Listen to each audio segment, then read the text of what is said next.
সকলকে নমস্কার, শুভেচ্ছা, আদাব। আমি তাপস কৃষ্ণ বিশ্বাস আমার স্বরচিত একটি অমিত্রাক্ষর ছন্দের কবিতা পাঠ করছি। কবিতার নাম গোধূলি।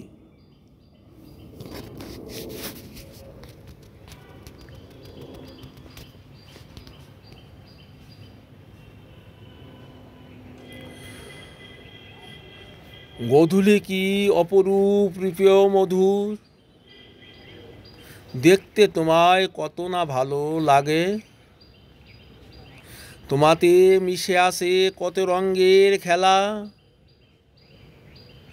যাহা দেখে প্রাণের মেটে সকল জ্বালা। গোধূলির মিষ্টি বায়ু যদি লাগে গায়ে, শরীর চাঙ্গা হয়ে সব দুঃখ যায়। গোধূলিতে পুষ্পগন্ধে মনে দেয় নাড়া, পাখির কলরবে যায় সকল জ্বালা। রাখাল গরুর পাল লয়ে যায় ফেরে বাটে, শিশুগণ মন দেয় নিজ নিজ পাঠে। বৃদ্ধগণ সব ফেলে ইষ্ট নাম জপে,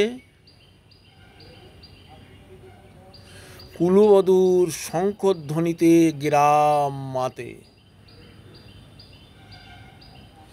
কাসর মৃদঙ্গ ধ্বনি আরো মধুময়,